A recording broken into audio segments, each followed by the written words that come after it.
You're listening to Ernestly Speaking, the only weekly podcast that covers friends, foes, and anything that goes. And now, for your badass host, Ernest Owens. And we're back with another episode of Ernestly Speaking with your host, Ernest Owens, myself. Oh, goodness, it's been a week. And just a different type of week, I would say. It's just been a lot of things going on, both globally and just socially. Like the weirdest things, like it just, it's just always something. And so much to talk about, so little time. But I've taken a lot of your notes and you all have had so many questions and so much has been going on and I just want to take my time. So I will say that for this episode that I am doing this week, I know last week I've been teasing you about this big announcement, this big news, but I have to once again hold off. Hopefully next week I can be able to share. It's been a lot in a good way. I'll just say that the team I have around me that's working on this situation is making sure everything is right and tight, no pun intended, to make sure that, everything is good. That's what I can say. I'm sorry for the vagueness and I'm sorry for the delay, but at the end of the day, once it's out, it's out. And that's the thing. Once it's up, then it's stuck. And I think that when you're making, announcements and information like this, you got to make sure everything is right. And when it comes out, you'll be like, okay, that makes so much sense. So sorry, but there's other good news. And so we're talking about that today. So I'm graduating, which I'm super excited about. Graduating from the University of Southern California's Annenberg School of Communication and Journalism. Now, some of you already know that I graduated early. Technically, I finished my program early, but the formal, graduation and ceremonialness of it all is this week and next week. And so the celebration begins later this week. I am doing a Q&A with Gayle King. Yes, Oprah's bestie. For this graduation celebration for class of 2021. So I'm class of 2021, which is super exciting. And, I'm excited to be doing this. I was one of the special students that were selected to do this, during this graduation celebration for our class. And, Gayle is, the queen. Okay. The queen. We've talked about Gayle King on this show a couple of times, her iconic interviews and she's made a name for herself and she's just incredible. She's a legend. So, Oprah herself even said she's the best friend that everyone deserves and should have, I just think of my best friend and everything. So yeah, it's a cool Q&A situation. She asked me a question and I gave a cool response and it's going to be all a part of this virtual celebration that is going to be happening. Questlove, okay, from Philly is going to be a part of this and it's super dope. And so when USC hit me up and asked me if I wanted to, kind of do this with the queen, I was like, yeah. So it happened and I get to have this memory. So that's coming up. The formal graduation itself is going to be in a couple of days. There was a cool graduation announcement that I had put on social media. So some of y'all saw it. I'm not going to be physically in LA. I'm going to do it virtually, but there are people that are going to be doing in person. I'm not one of those people because it was crazy trying to get to LA. I didn't know if they were going to do an in-person ceremony. And then they told people kind of like, I want to say a month ago. And I was like, that's not enough time for me to plan and get a hotel. And LA traffic is crazy. And I really wanted to be at the USC hotel, but the rooms were not necessarily open. And my brother is having a graduation in 2 weeks and just trying to make my family try to go to California. And it was just too much. And honestly, I have my baby. My degree is with me. Okay. It's been in my hands since I want to say January. When I was up the program, they put me out. Okay. They were like, you are an alum. Here's your degree. Go out there and make history. And that was it. But the graduation ceremonial part, I'm still a part of it. And it's so cool in so many different ways. And like, listen, I mean, from what I hear from folks, like a master's graduation is very different from like when you graduate for 4 years. I mean, I've been doing a lot of this program virtually because of the pandemic and everything else. So it wasn't like I am like, oh my goodness, I'm gonna miss my classmates. I mean, I've followed some of them on social. They follow me, and some of them are very geeky because of, I guess, who I am and me being, I guess, a celebrity, public figure, all of that kind of stuff. So a lot of that is, it's cool within itself. But I it's been interesting, just being able to get the feel for everybody and all of that. So it's it's just so much, and it's an overwhelming sense of joy. I'll say that it's been an overwhelming sense of joy. Um, so it's just, I can't complain. And just in general, I think it's been so many. I just feel this sense of that things are going in the right direction in general. Just with the pandemic and everything that's going on, and I'm just seeing a lot of people make some important boss ass moves, including myself, and it just seems like things are, overall going on in the right direction. I mean, there's always annoying things that happen, but I think overall I'm feeling pretty good. One of my friends is getting engaged, which is cool. It's just so many people in my friendship circle that's currently engaged or headed to engagement. I mean, I don't think that's the right way to say it, headed to engagement, because like technically they don't supposed to know. I mean, I sense that soon some other people might be popping the question. I don't know 100% for sure, but I'm just assuming. I mean, some of them should, because it's been a minute. But anywho, I mean, what do I know? Yeah, but one of my good friends who listens to this podcast religiously recently got engaged, and this will be his second and hopefully his final marriage, which I think it will be.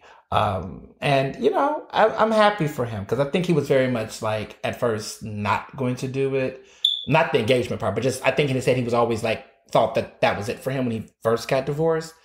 But you meet somebody that changes your world and changes your perspective, and you realize actually this is how it's supposed to feel when you get engaged and get married. So I'm so happy for him. I'm so happy for both of them, actually, because she's really nice. So the news, because I don't know where to start. So yes, graduation is happening. Other news that go along with that before I get into some of the other tea. So I am going to the Hoagie Room, which is a part of Pizzeria Badia. People have heard of Pizzeria Badia nationally, so my non-Philly people, this place was covered in Esquire. It's one of the hottest pizza places in the country. People have raved about this place before. It was this restaurant. It was a stop where this guy, Joey, Badia would make these great, awesome pizzas, and he would, will run out and sell out of them in Fishtown. And so he created a great restaurant that's been highly popular and definitely a hot spot. Like, even in the pandemic, it's cranking out business and doing really well. Well, he has this, I don't want to call it controversial, but he has this very like buzzy room called the Hoagie Room. It's a private room that you could bring up to 6 people, and it's like a $500 hoagie room. And that's how they describe it. It's like a $500 room with a group of friends who eat hoagies. But it's so much more than that. I mean, well, it's so much more than that, then it's so much more than that. But the point is that it's a room that, you go there. There's like a $500 minimum. Okay. So you got to come in there with your friends. You got to know your friends want to eat.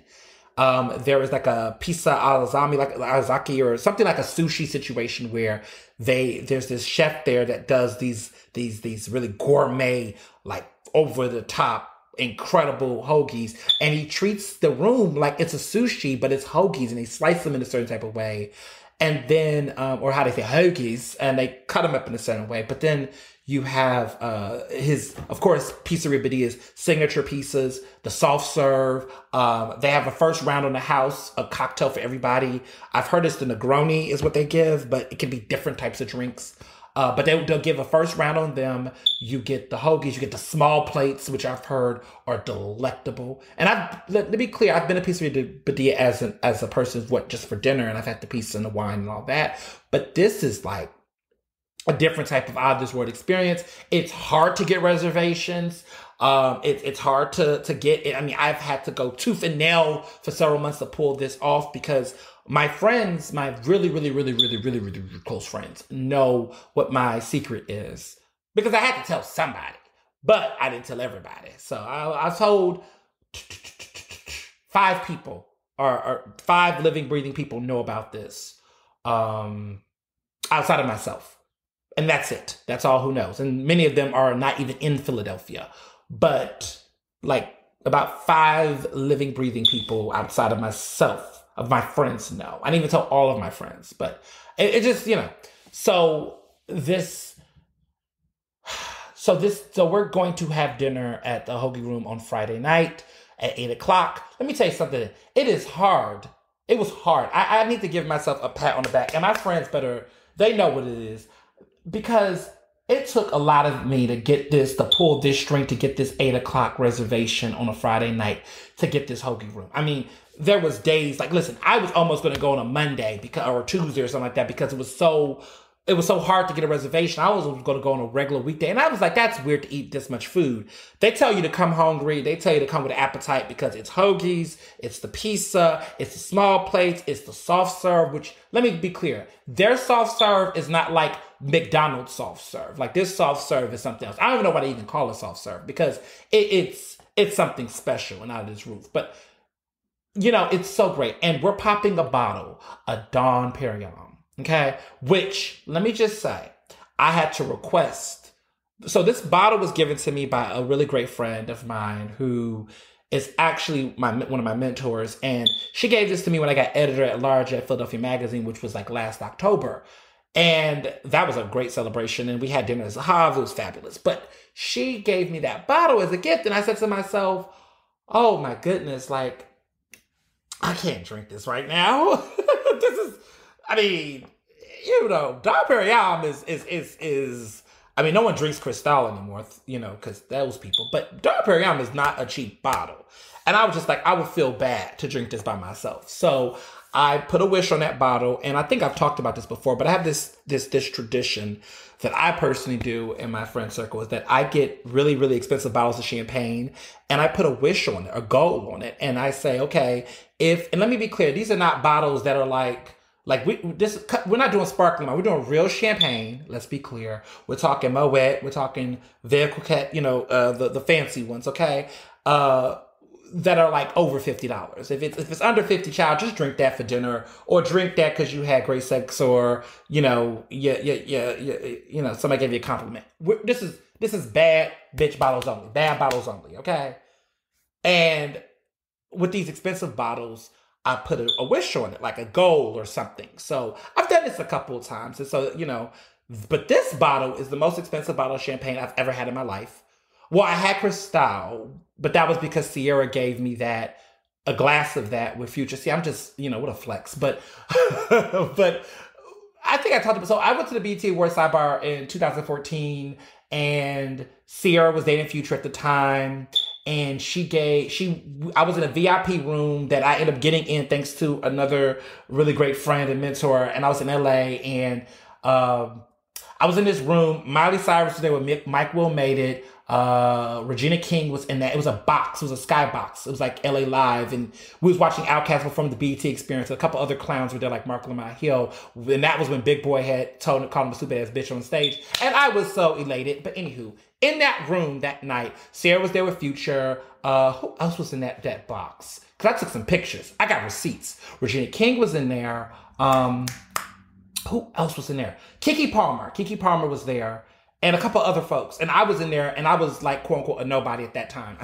Look at me now. But I was in that room. So basically, some hot folks was all in the room. But at that time, I was just somehow was in that room. So I was in there and Sarah was celebrating. And so she got a bottle of Cristal and gave everybody in the room a glass. And we was sipping Cristal. So that was the last time. And I don't even remember what it tastes like, y'all. I don't even remember.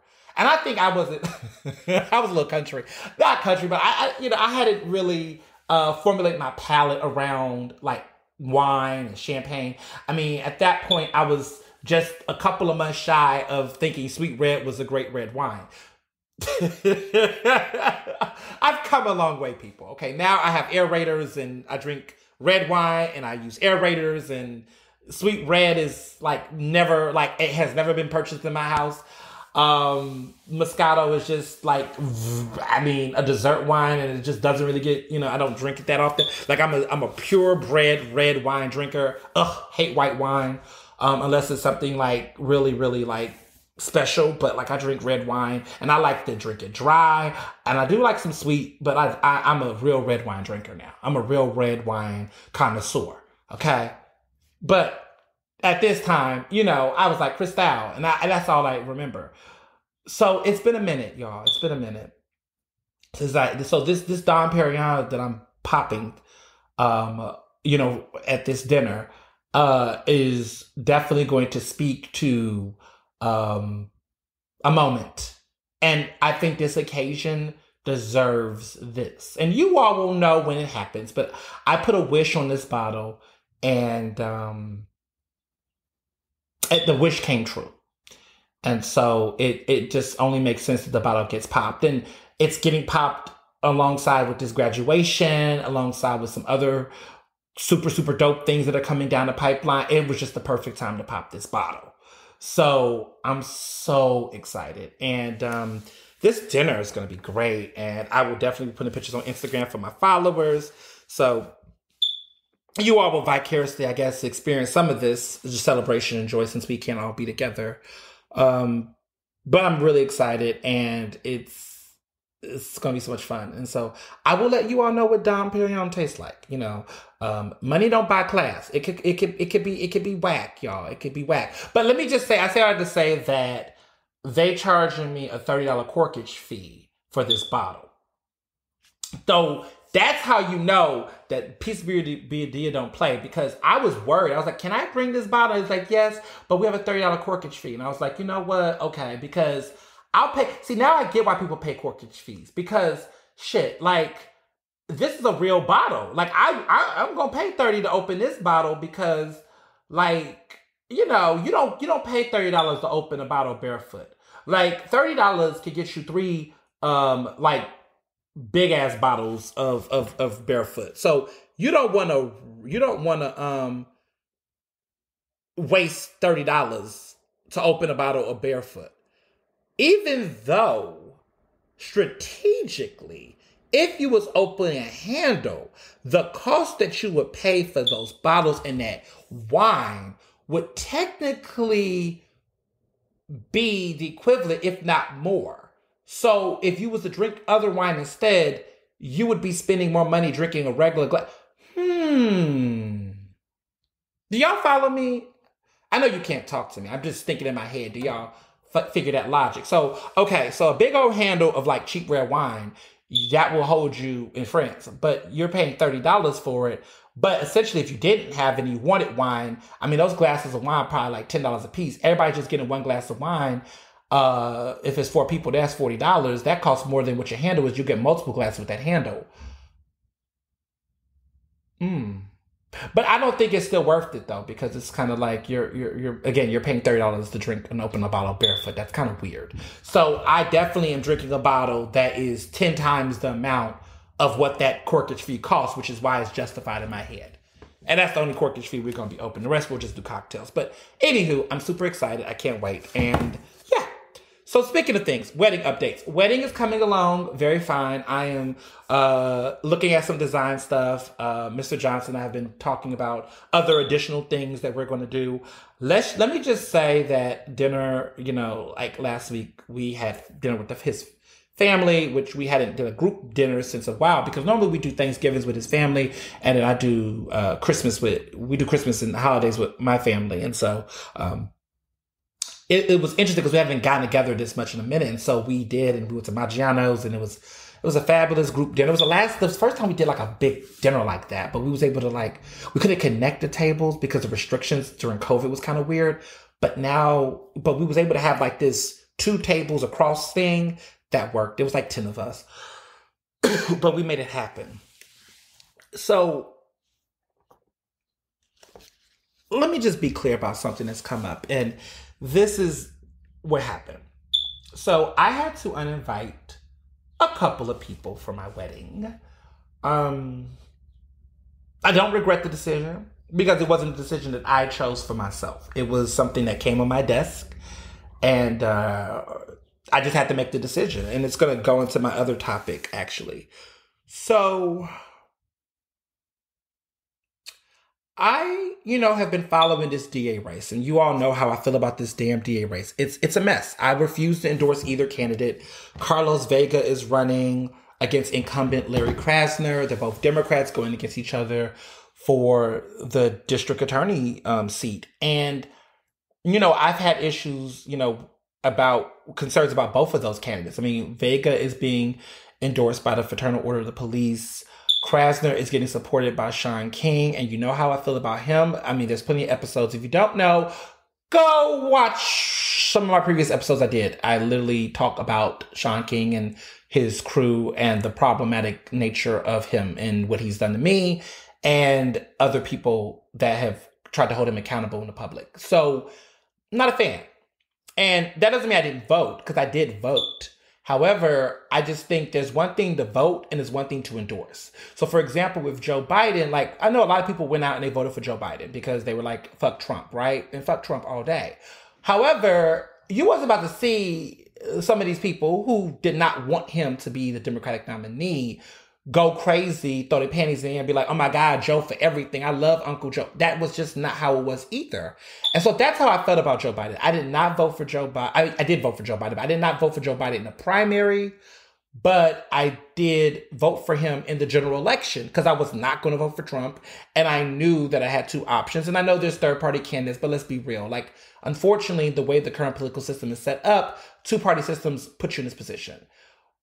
With this particular race, it's two Democrats, but there are concerns with one candidate over the other that I just, on my own principles.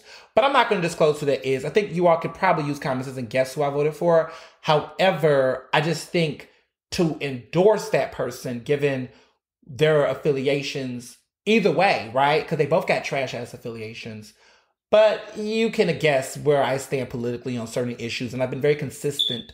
And that's why some people were like, who did they? But you kind of know. However, all I'm going to say is that whoever wins this election, they got to do there's going to have to be some changes from both of those candidates, regardless who wins. This is literally picking the lesser of evils. That's the best way I can describe it for myself, right?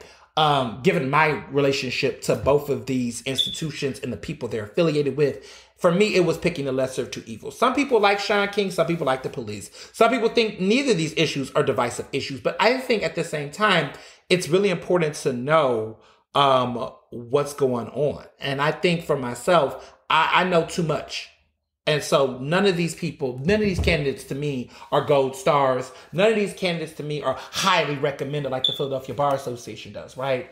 I like Nick Kamal. That's who I voted for judge for the Court of Common Pleas. I think he's great. I think he should get it. I think for the Superior Courts, I think that Judge Lori Dumas, I voted for her. I voted for Sierra Street for one of those positions.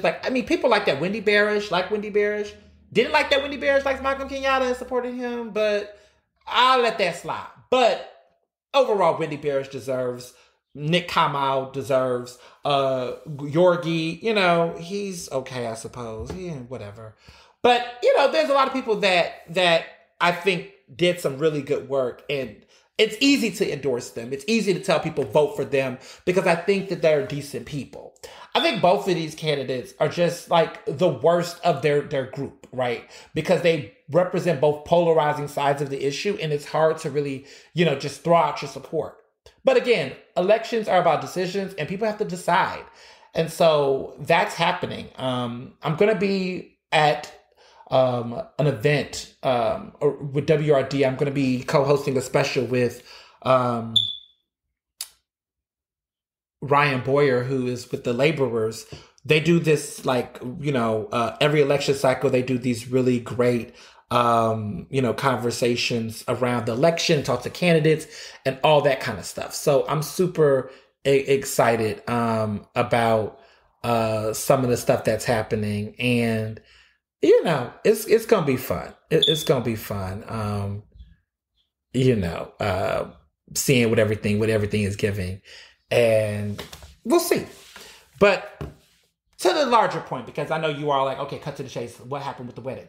So I found out that some of the people that I was inviting to my wedding, and some of these people are political and elected officials. I do have some elected officials coming to my wedding, but at this point, it's maybe about. Well, see, two of them I don't really see as elected officials. I see as like family. So I would say, because let me clarify this, because I knew them long before they ran for office. They knew me when I was in college and when I was starting my career. So those two people I don't really consider politicians. I mean, in my life and how they work with me, operate with me. So those two definitely are not. But there's like two others that are elected officials, but they are like, chill, and they're not really like all up in my zone. And we are clearly, they're cool people to me. So they got invited. And they're not like dumb shit like some people. But anywho, so I found out that the Real Justice PAC, which is the PAC, the Political Action Committee that's co-founded by Shaun King, has been giving money to Democrats that are supporting Larry Krasner. I looked at some of the names of the people that he gave this money to. The Real Justice PAC gave this money to, which is again Shaun King's PAC, and I saw people that I knew, and I saw people that was invited to my wedding, and I saw people that I really held in high regard, and I was shocked that they would accept that money, especially given the fact that, one, it's unnecessary. Like some of these people, like you're in different seats, you're in, state rep seats and city council and things. Why are you accepting money for rape? Like, to me, I just thought it was weird, because here's the thing. They accepted this money shortly after publicly endorsing, around the same time they was endorsing publicly Larry Krasner. And people look at the perception. The perception of that looks like quid pro quo. Even if that is not the case, the perception looks like that, given how timely that money came from Real Justice PAC to their bank, to their coffers. So that's weird. The other thing that's weird is that, to me, traditionally, if you endorse a candidate, a lot of times you're giving money to their campaign, not the other way around. That's weird. And then it just also looks weird because the person who was the political director, or was served as the political director of that PAC, is also the campaign manager of Larry Krasner. This guy, Brandon Evans, who is just all over the place politically. I mean, he's also apparently Kenny's political advisor, according to several current publications in Philadelphia that has shared that information. But it's not a good look. It just does not look good to me. And I just feel like you can't call yourself like a close friend of mine, a close enough friend to come to my wedding, if you're like, don't know that, like, you're making decisions, like unnecessary decisions like that. And I just feel like that was a line for me. Sometimes in life you think, when you're dealing with these conflicting situations, like, what's your line, right? You're like, is this too far? Is this too far? Is this, am I being dramatic? You start to gaslight yourself. You start to say, is this too much? Am I doing too much? Am I being dramatic about this? Like, can I, but then you say to yourself, you know what? Fuck that. Like, people have feelings, and I have feelings too. And I deserve, to be around people that I feel like have my best interest at heart, but also be around people that, kind of align with a lot of my core values. And I think that if you're accepting money from Shaun King's PAC, that is just not aligning with my values, because this is a man who has actively targeted me. This is a man who's actively targeted Black and brown activists, Black women. There are Black women out here who've accused this man of stealing their work, their labor, their strategy, has definitely exploited people financially, has definitely trampled over aspiring Black journalists and writers through his trash ass publication, North Star. And there's several reports and stories about some of the other really problematic things he's done over the years. And I just think that right now there are people that are actively asking for accountability. Like, use the hashtag sit down Shaun. Like, this is not like oh, Ernest is just talking shit or he's on a rant. No, this is like a real issue that's been going on for many years in the activist communities and Black movement spaces. And listen, every year there's a new story. Every year there's a new dumbass thing he's done. And everyone like is passive because of the code of celebrity, because of the fact that, he has leveraged this, attention in a way that celebrities like him, because he makes activism look like it's, an Instapot thing that they can just throw money at, and white progressives live for him because he's also white, in my opinion. I mean, his birth certificate, according to his birth certificate, he's white.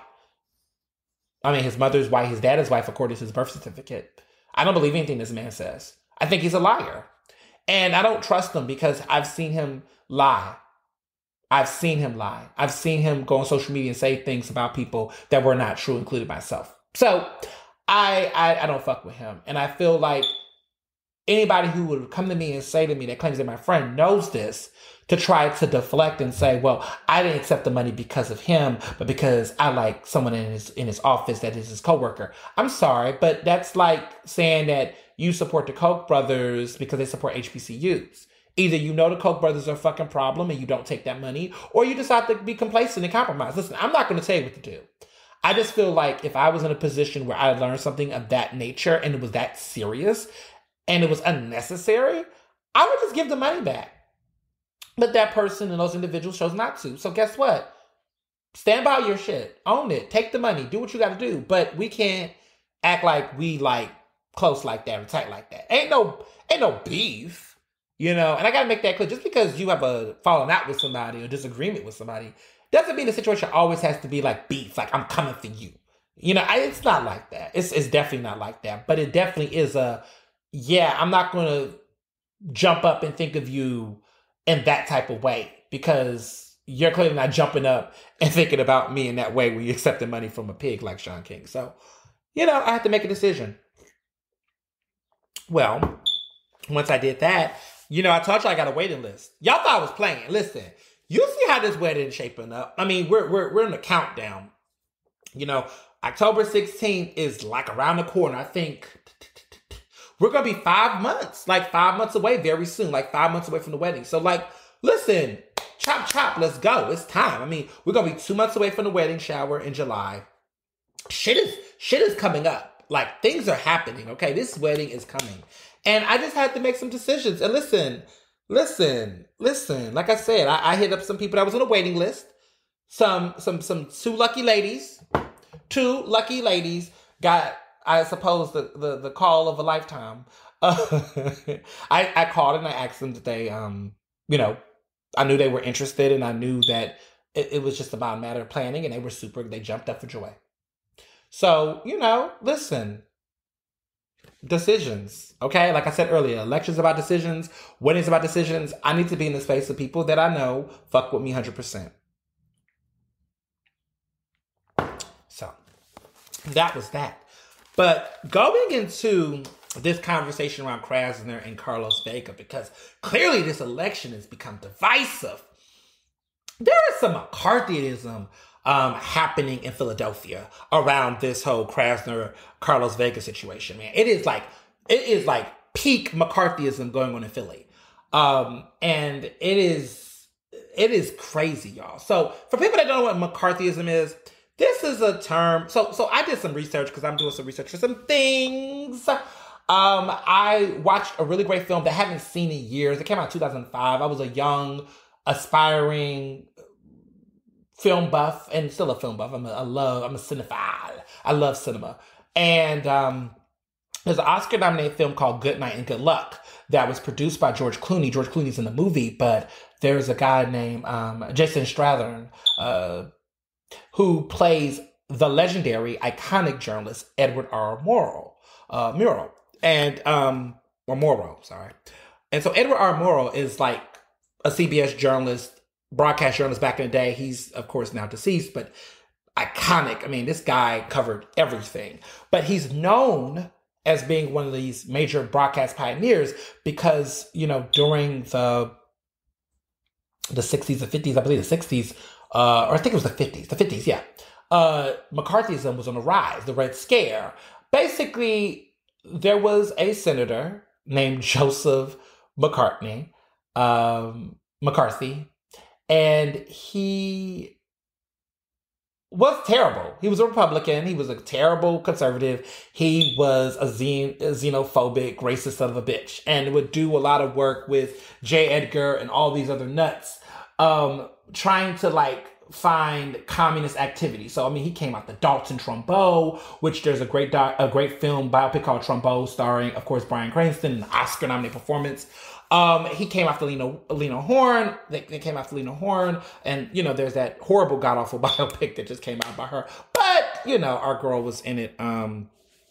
You know, she did a good job. I mean, her performance was good, but you know, it's a lot.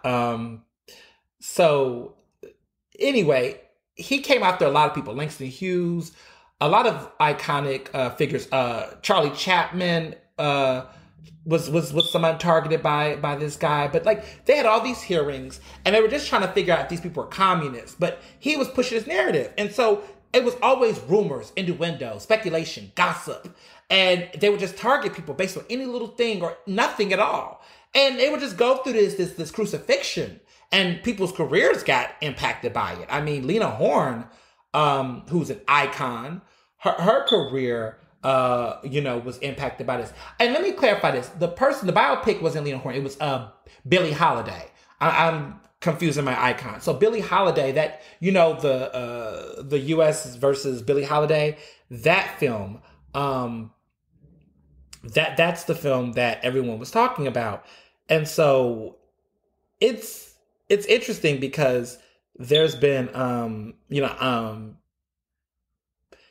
Andra Day, who recently said that she dealt with porn and sex addiction before portraying Billie Holiday.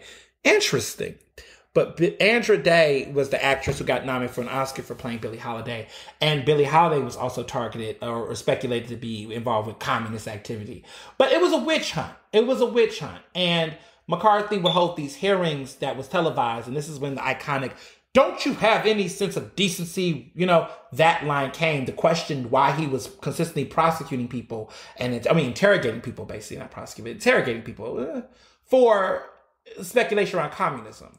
And that is what's happening slightly on a smaller scale in Philadelphia.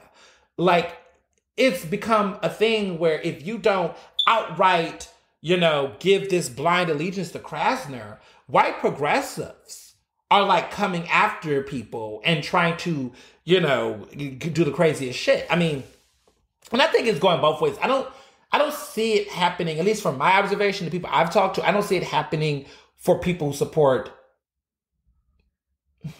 Krasner. Like, I mean, there might be people, I mean, trolls, but I'm not hearing reports of Krasner supporters being aggressively attacked in the DMs of social media of supporters of Vega.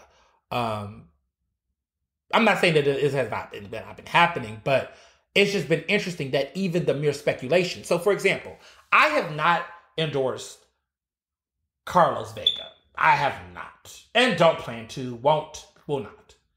But I also have not endorsed Larry Krasner. I don't want to pick a side. I'm staying the fuck out of it.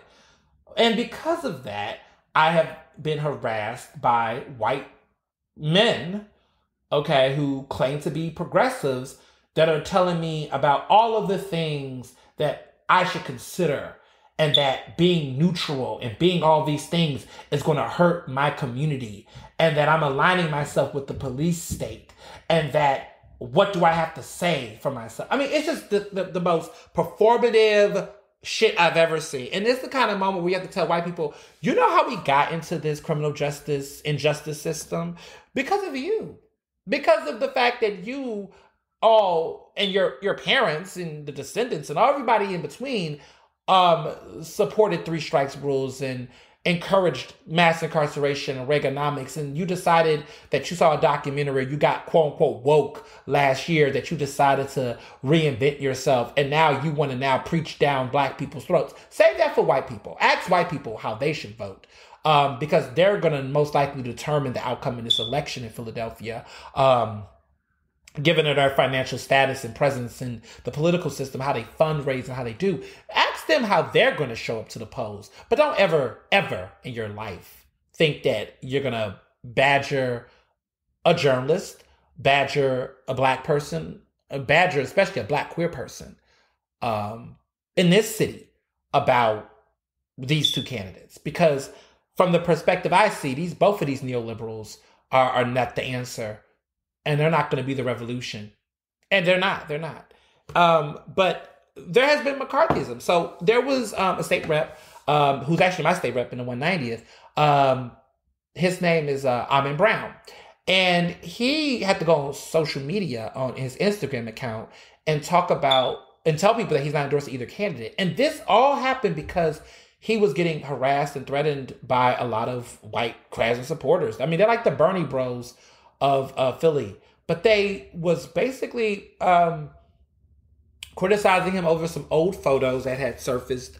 So basically, he was having a community cleanup in the district. He was with this man who was this famous trash man in Philadelphia, and both of them did this community gathering, and it was fabulous. It was great. It was community stuff. Carlos Vega came out. Like Carlos Vega, decided to come out. He followed it. And let me just say this for the record, and as a journalist, a lot of times these community-wide gatherings and events, political candidates are always looking for these events to go in a neighborhood.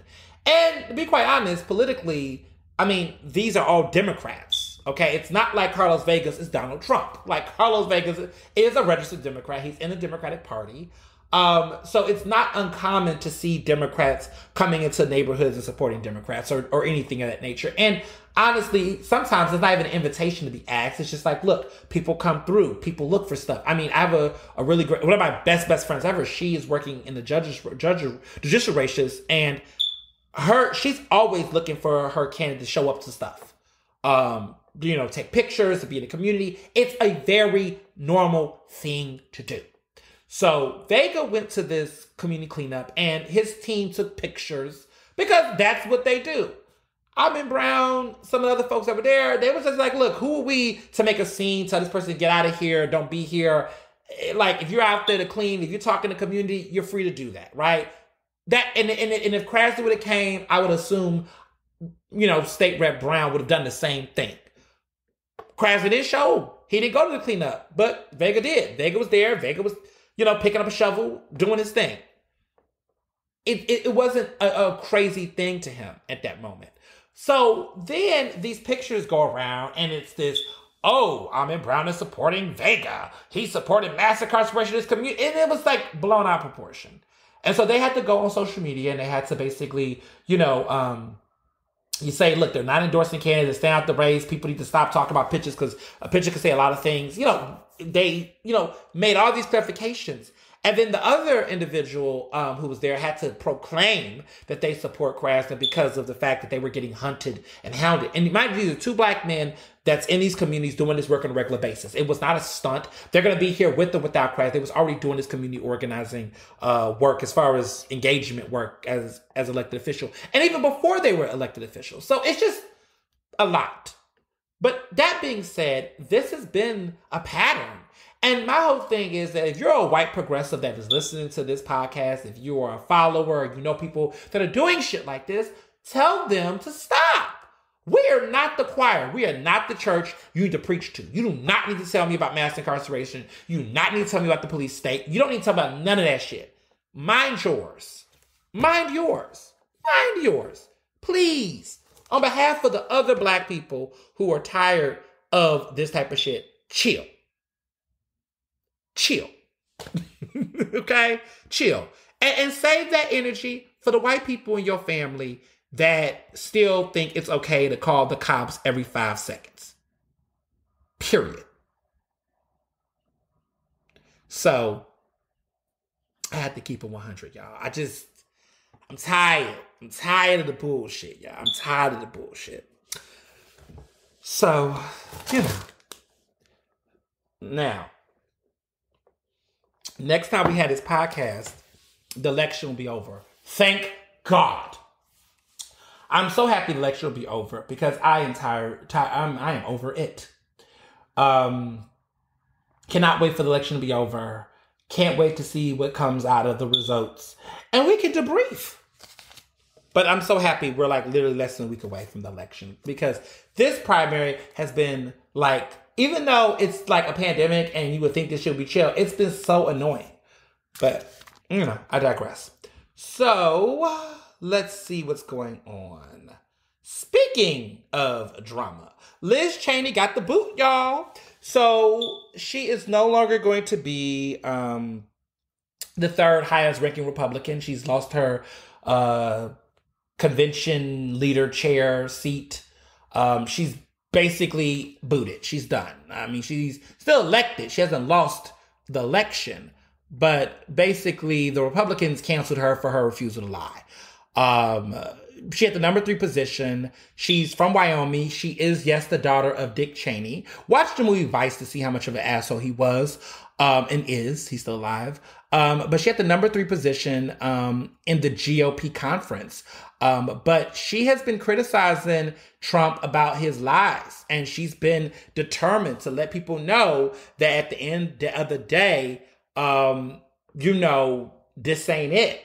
But the GOP is self-destructing, okay? They done gave Liz Cheney the boot, child. And she is a congresswoman from Wyoming. She's a Republican. She had the number 3 position. She's climbed her way up. There's been a lot of issues with Liz Cheney. But Liz Cheney has found her way up the ladder. And, no matter what people say about her, she's been able to make a name for herself outside of being in the shadow of her father.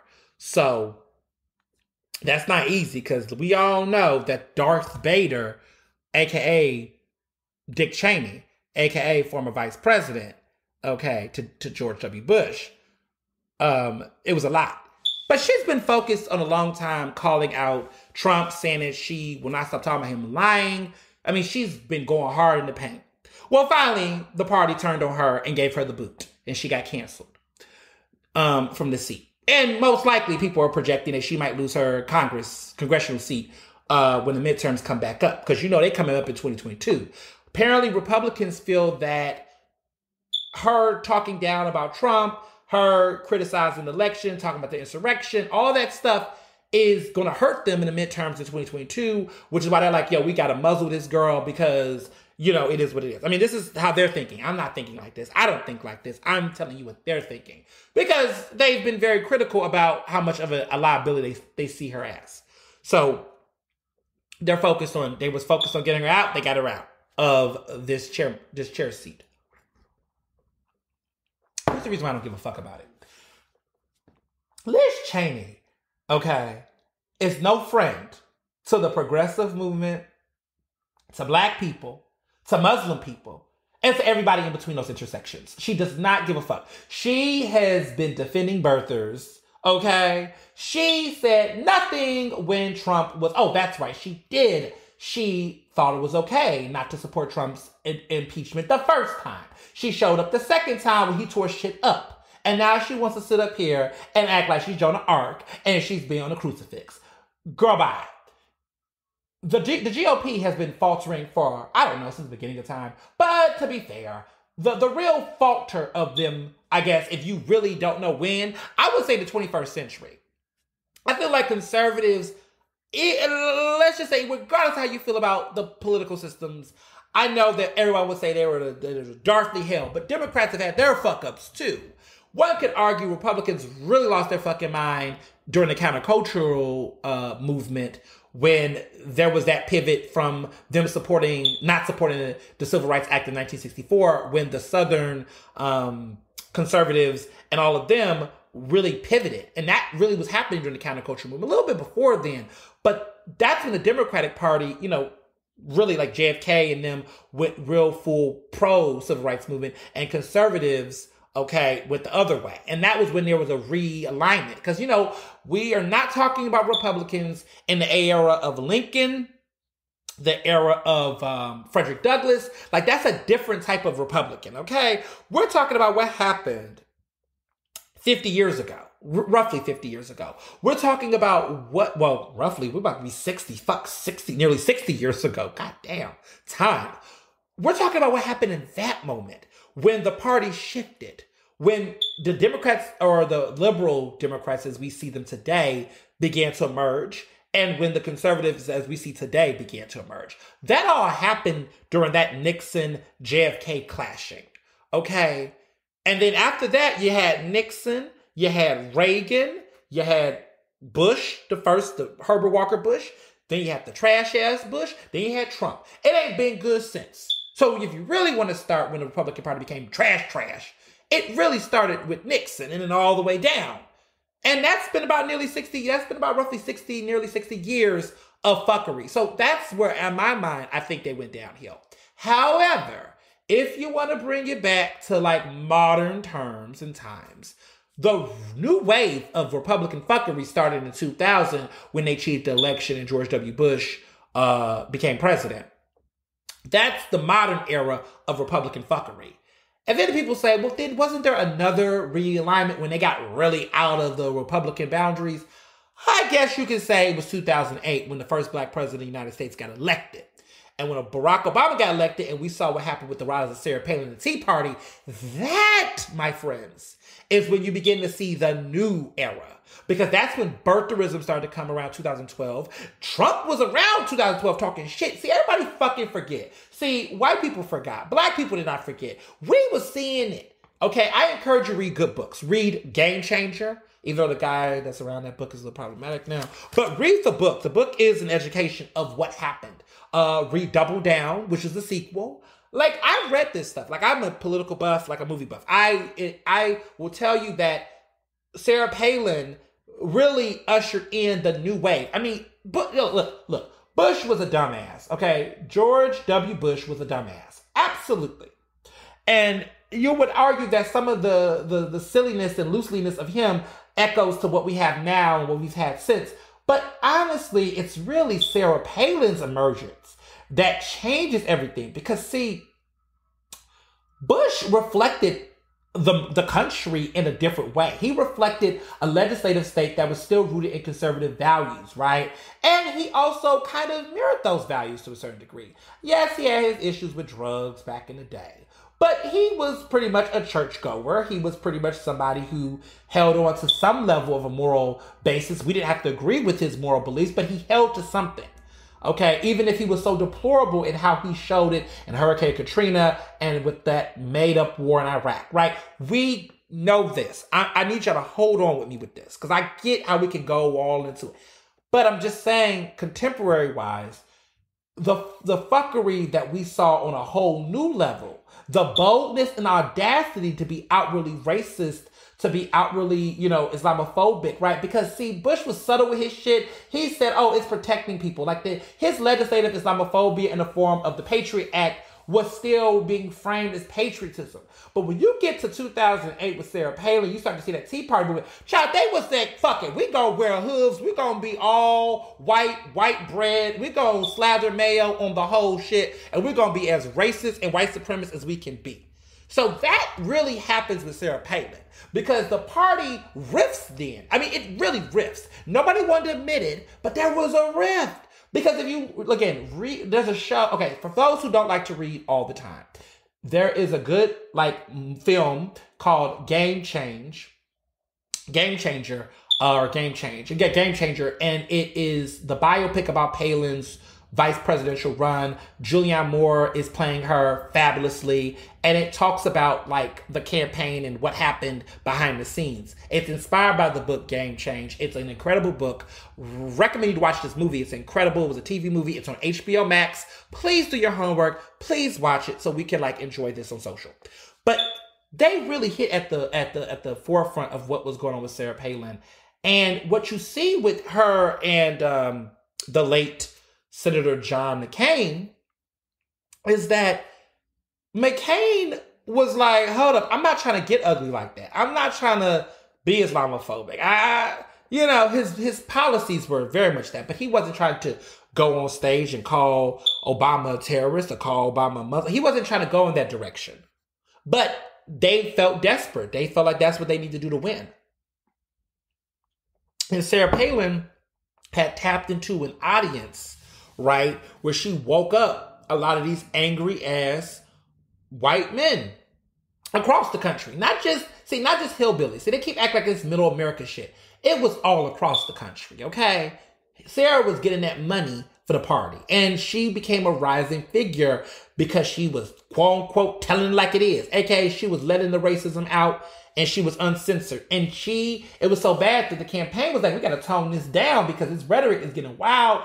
And they out here talking about hanging Obama. I mean, this was the kind of energy she was bringing, okay?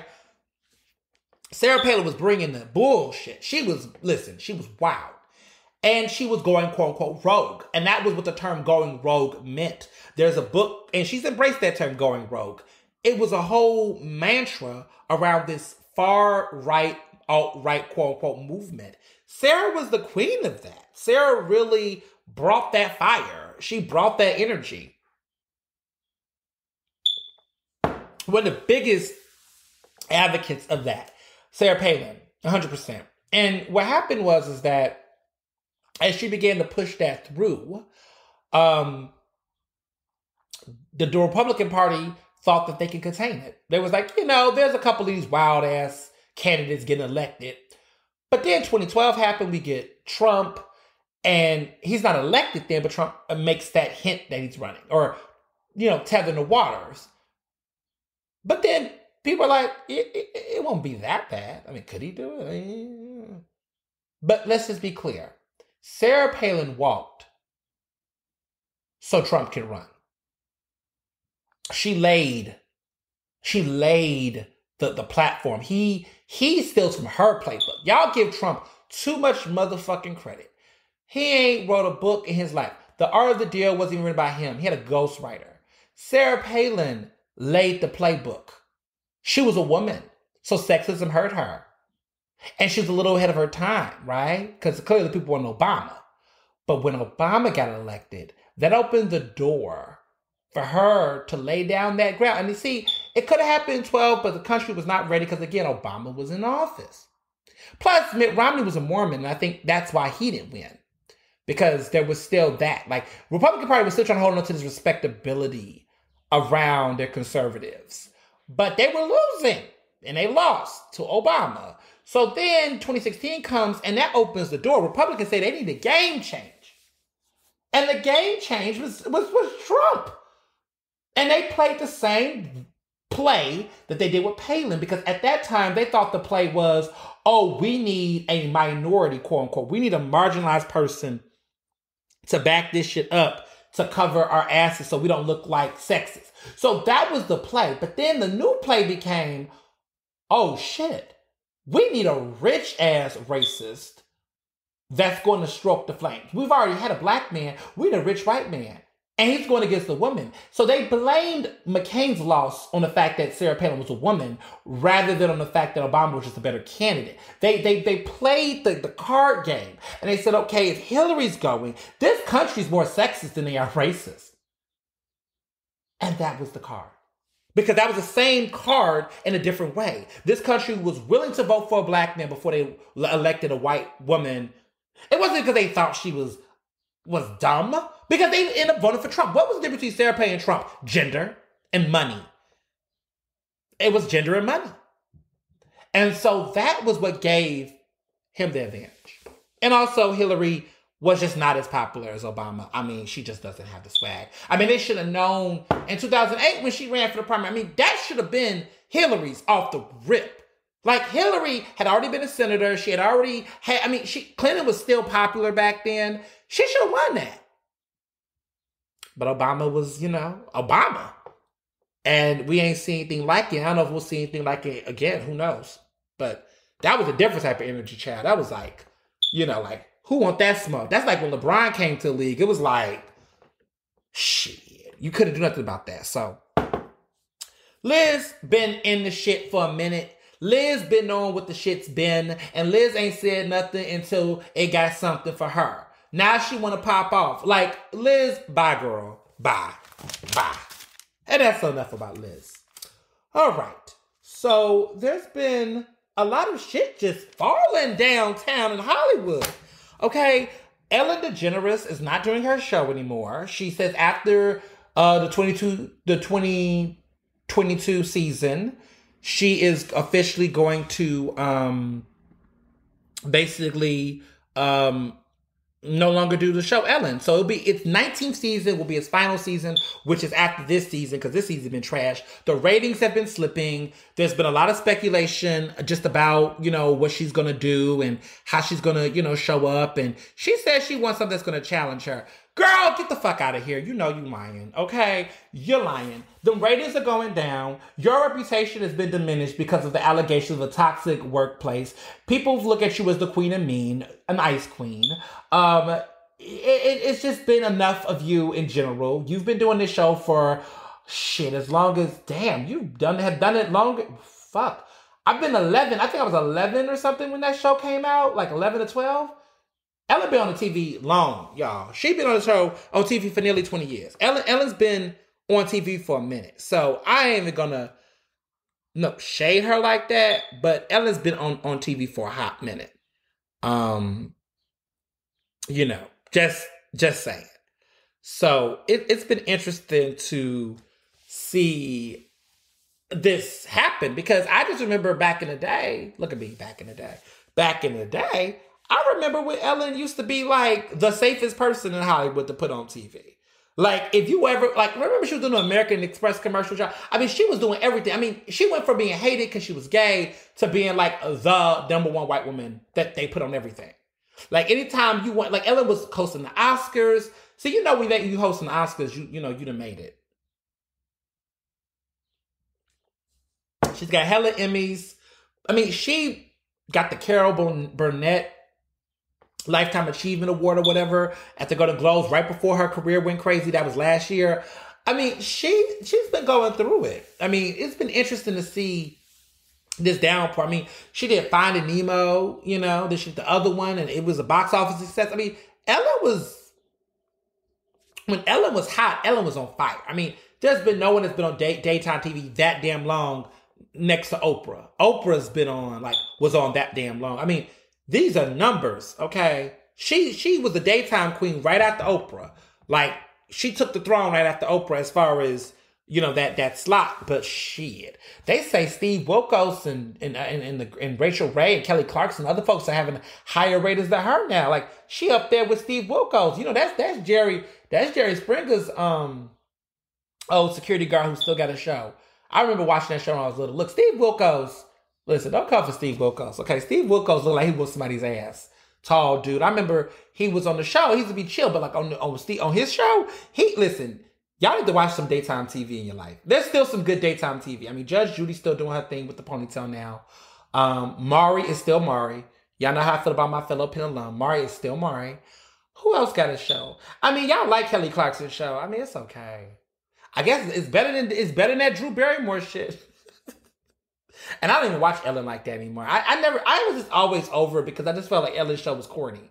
Like, it's just always corny. I feel like Ellen makes shows for like white, so it's like for white liberals. I wouldn't even say white progressives watch Ellen. Like, white liberals watch Ellen. It's like, she always dancing in some sneakers. I mean, she's that person that thought that was I guess that was that trend. And y'all still try to make this pop. Stop wearing fucking sneakers in a suit. Period. The only person who could wear sneakers with a suit and look good was Usher, okay? When he used to wear suits and he used to have his Air Force Ones with them. That's the only man who could get away with sneakers and a suit. The rest of y'all, stop it. And y'all ain't even wearing the right kicks with y'all suits. Y'all be wearing Chuck Taylors and shit. Stop it.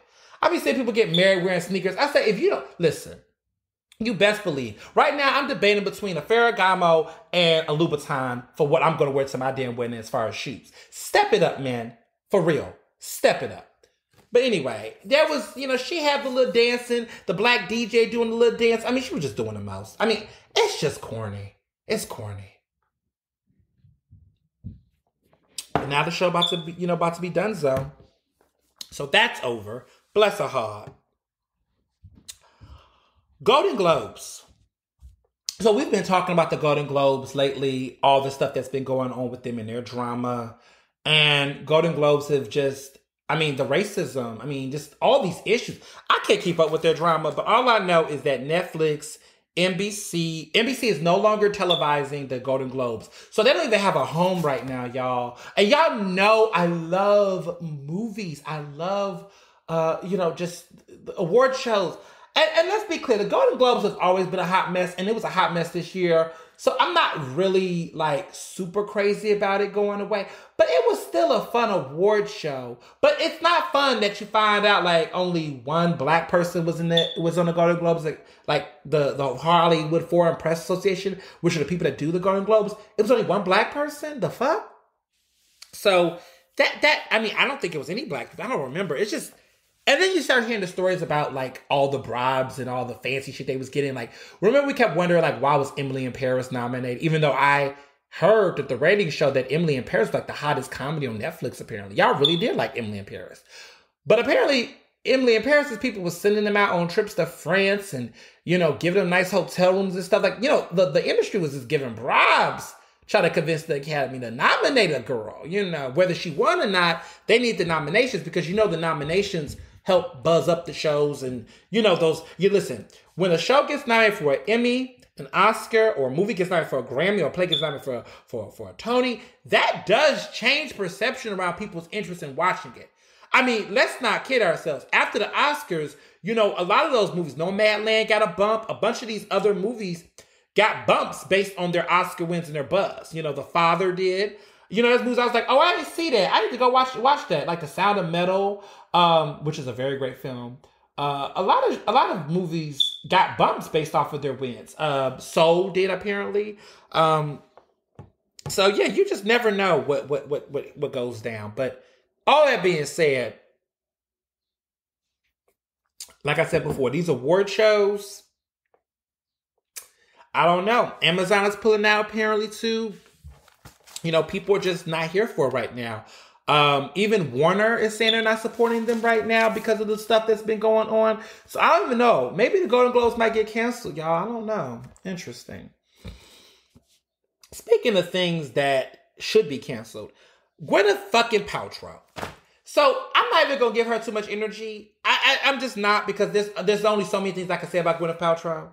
I'm happy that Beyonce has distanced herself from her. They used to be really, really close friends. But Gwyneth Paltrow for a minute has been doing some dumb shit. I remember a while ago, this is like 10 years ago, when Kanye West and Jay-Z, who got FYI, Jay-Z is now have been inducted in the Rock and Roll Hall of Fame alongside of Tina Turner and the Foo Fighters, which I do like the Foo Fighters, and the Go-Go Girls. First of all, let's just back up a little bit. So, yes, Tina Turner has been inducted in the Hall of Fame before, but that was when she was Ike and Tina. But solo Tina Turner has been officially inducted in the Rock and Roll Hall of Fame, and I'm so happy. Okay, I just saw the Tina Turner documentary on HBO Max. I encourage any real fan of music, of Black women, of history, to watch that documentary. It is fabulous. And just given the fact that she's taken a step away from the entertainment world now, and she's retired, after like an illustrious career. I mean, she's like in her 80s now. She's an icon. She's about to get inducted in the Rock and Roll Hall of Fame. And like, what a perfect way to cement a career, man. I mean, Tina Turner, like, listen. There's just artists that you grow up with, right? You grow up with Aretha Franklin. You grow up with, Phil Collins. At least I did. You grow up with James Brown. You know about the Temptations. You know who Diana Ross is. You know who Janet Jackson is. You know who the icons are, right? And of course Michael Jackson. In spite of his controversies, we know who Michael Jackson is, right? You know who these people are, and to see moments like this is just awesome. So, to my larger point, Gwyneth Paltrow, who is not being on anybody's Rock and Roll Hall of Fame, who should never won the Oscar for Shakespeare in Love. I said it. Yes, I said it. Okay. This spoiled little woman said to The Guardian, she did an interview and said that she broke down and ate bread during the quarantine.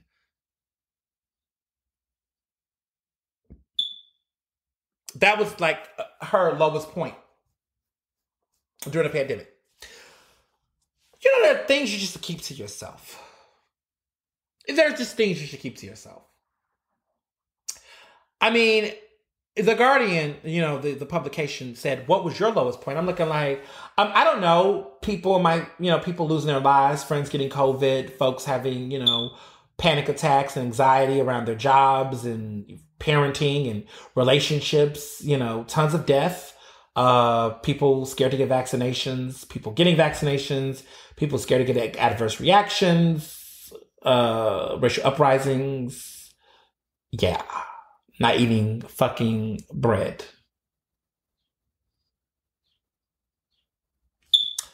So I said, and I still stand by it, she will forever be the textbook version of First World Problems, White Privilege Edition. I just don't even know why she did the interview. I don't even know why we even interviewing Gwyneth Paltrow. Like, she's selling candles that smell like her vagina, apparently. She's got that goop shit that's giving out bad health information. I just don't know why. Listen, celebrity culture gets on my fucking nerves because we will keep the most irrelevant people relevant for the wrong reasons. Like Gwyneth Paltrow, what's the last good movie that Gwyneth Paltrow's been in? I definitely will tell you, I started in Contagion, getting contagious, and in the film she dies. That was probably the last great Gwyneth Paltrow role, and I ain't heard nothing since. And I was like, oh, Gwyneth Paltrow was in this with Matt Damon? Because Kate Winslet ate it. Because Kate Winslet eat everything that she's in. Mayor of Easttown, I keep telling y'all, I see you all watching it. SNL did a little skip on it. Listen, Mayor of Easttown, I've been telling you all, is the shit. And you all are watching it. So I'm not even going to get on your case. Because, she's great. But Gwyneth Paltrow is showing her ass per usual. And I just don't know what to say other than pray for that woman. Okay. So y'all asked about Bennifer. And I said something like, get the fuck out of here about that. So as you all know, or don't care to know, or whatever, Jennifer Lopez, who people keep calling a serial dater, but I'm like, is she? She, broke it off with A-Rod, Alex Rodriguez, who was the Yankees player that everyone knew about. They broke it off and they just broke up. And Bill Gates and Melinda Gates broke up too, y'all. And I always tell people, when a celebrity couple that's that close, let me be clear. Jennifer Lopez is not the same as Bill Gates and Melinda. Okay, so let me not conflate them. I'm not conflating them on levels. I'm just conflating on situation and circumstances. Whenever you see a couple that is high profile break up, I often tell people to wait and see what the fuck had happened, because there's always going to be something. So when Melinda and Bill Gates broke up, I was just like, he must have did something, because you ain't about to just leave. What's going on? And I'm not saying it's about money. It could be anything, right? Like when Al Gore and his wife broke up. So, Tipper Gore, right? Tipper. Yeah, I think that's Tipper. People was naming their kids everything back in it. Well, they still name their kids shit. Anyway, so... Okay, so sidebar. I'm sorry. Mr. Johnson made me a shandy. And I don't really drink beer, but he's made it with this beer called Two Locals, which is like this incredible black-owned beer in Philadelphia. If you've never heard of them, they're awesome. This guy I know named Rich Kalora, his brother, they both make this locally sourced beer. They're the only black-owned brewery in Philadelphia. In Pennsylvania, I believe. And it is good. He's made a shandy for me. And I don't even drink beer, like I said, but this shandy is so good. So it's been keeping me energized. So if you're thinking I'm a little eccentric, maybe that's why. Who knows? To my larger point. So she dumped him. Melinda Gates dumped him allegedly because of his relationship, his connection with that crazy man, Jeffrey Epstein, who was that financial guy, banker who committed suicide, but he was a big, huge, crazy sex offender. And a lot of people apparently had known about it, been connected to it. There was speculation that Bill Clinton knew some things, Trump knew some things, all speculation, all allegation. But there were pictures, of course, that a lot of people was friends with this Epstein guy. And there was a documentary that came out on Lifetime called Surviving Epstein. Anywho, apparently Bill Gates was cool with him and Melinda wasn't here for it. And so that's the tea.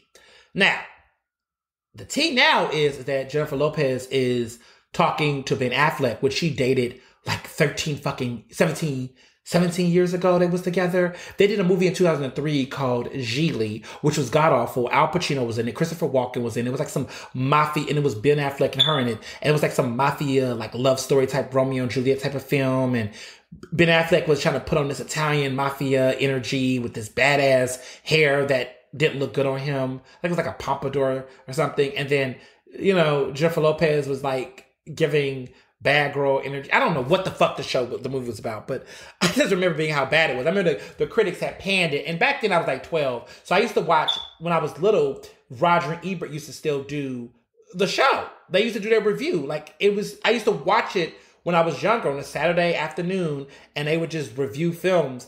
And that used to shape how I thought a film was good or bad. And I used to just love it. It used to be, well, where are those memories? Oh, I missed that. Even if I agree to disagree, I just liked how they would rag on the film. Like, they would drag the fuck out of the film.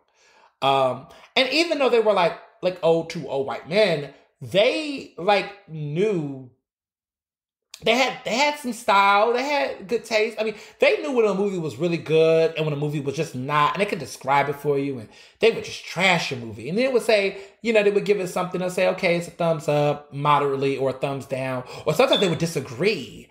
And it would just be fun to watch. It'd just be fun to watch. Like the debate they would have and things. And, I have to read critiques by, black writers and stuff. But I miss the movies. When it'd be hated it. I mean, that wasn't a real film critic, but those days of watching stuff like that used to make all the difference. You just be on the edge of your seat. But anyway, I remember vividly them trashing Geely. I just remember how they were just disappointed at the actors who were in it.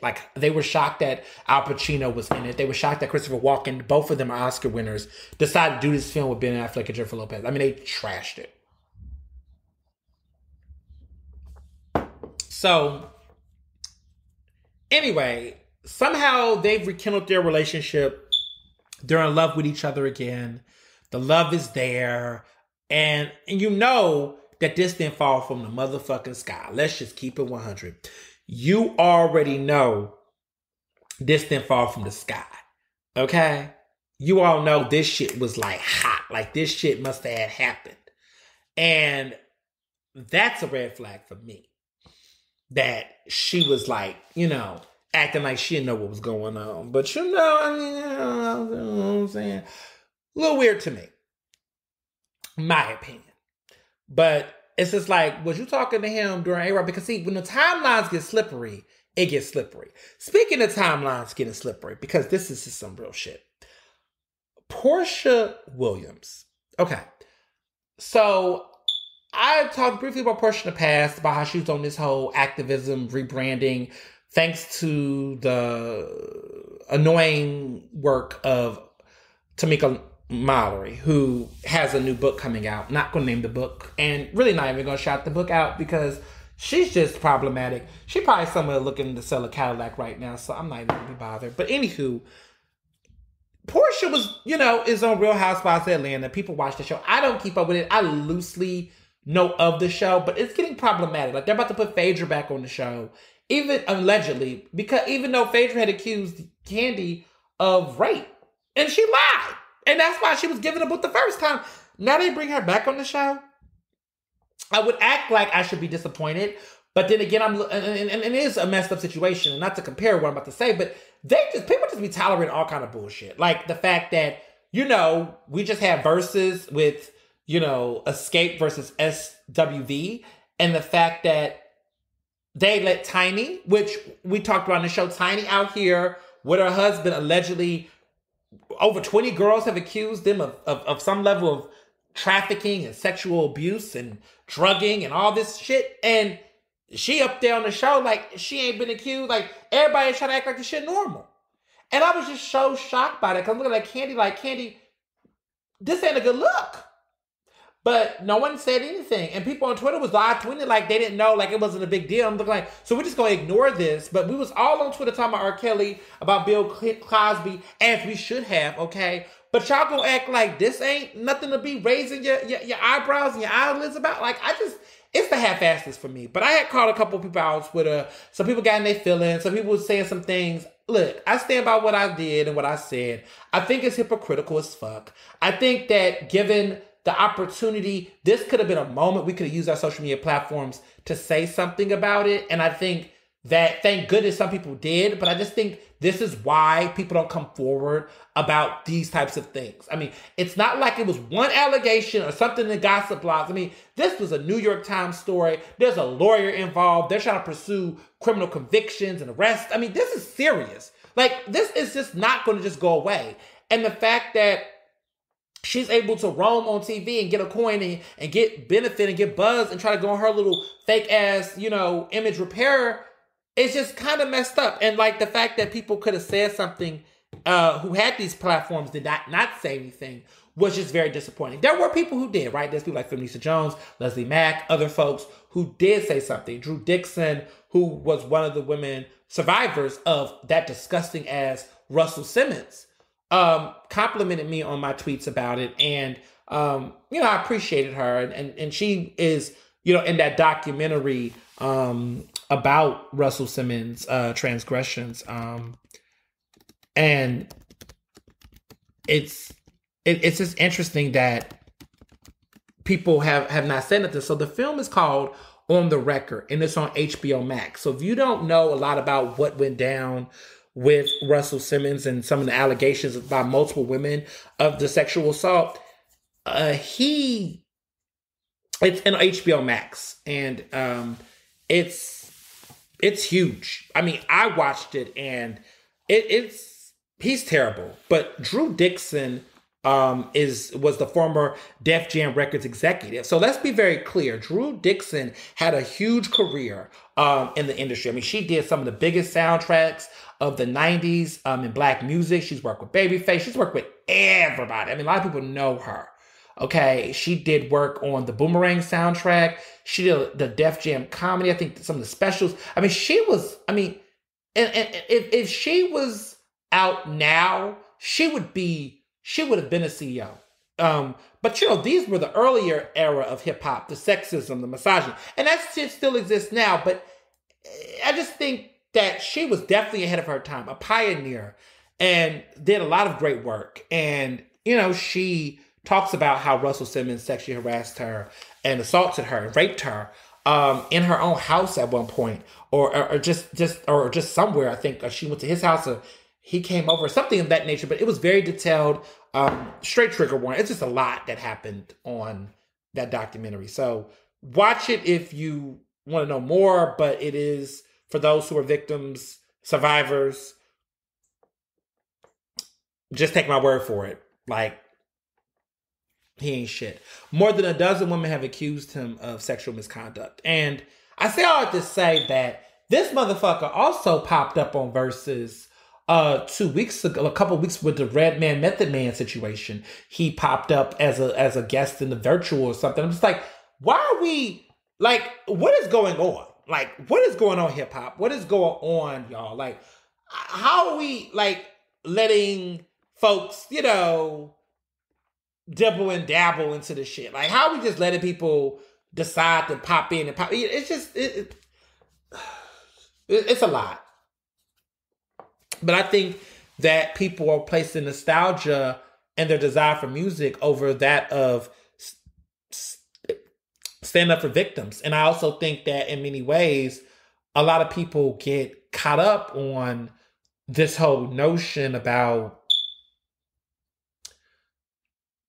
it's so weird. Like, people sit up and play this game where they're like, innocent until proven guilty. And they play the whole court of law and talk about the justice system and the law. But then I'm like, we the same people. Like, if we, like, that's a cop-ass move. That is a white flag of surrender. Okay? Because the double standards have been there. And I mean, the reality is that the same people who say the legal system can't be trusted when dealing with, like, Donald Trump, George Zimmerman, Darren Wilson, and others, these people who've done these crimes, are saying the same ones using that same system, right, to defend Tiny Okay, R. Kelly, T.I., and Russell Simmons. So I have to unfollow some people because it's like you're playing both. You're playing both. So that all being said,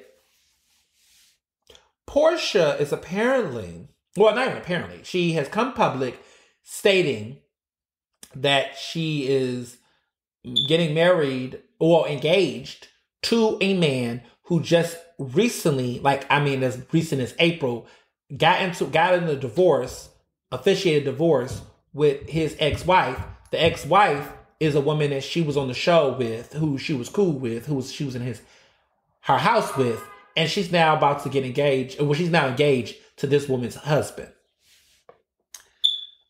Let me just start off by saying that she just had recently a baby, not too long ago, about over a year ago, by a man who was a straight loser. I'm talking about Portia. They're not together anymore. He was a loser from the jump, had his baby. This man she's about to get married to, this man is worth $40 million. Over $40 million. He is rich.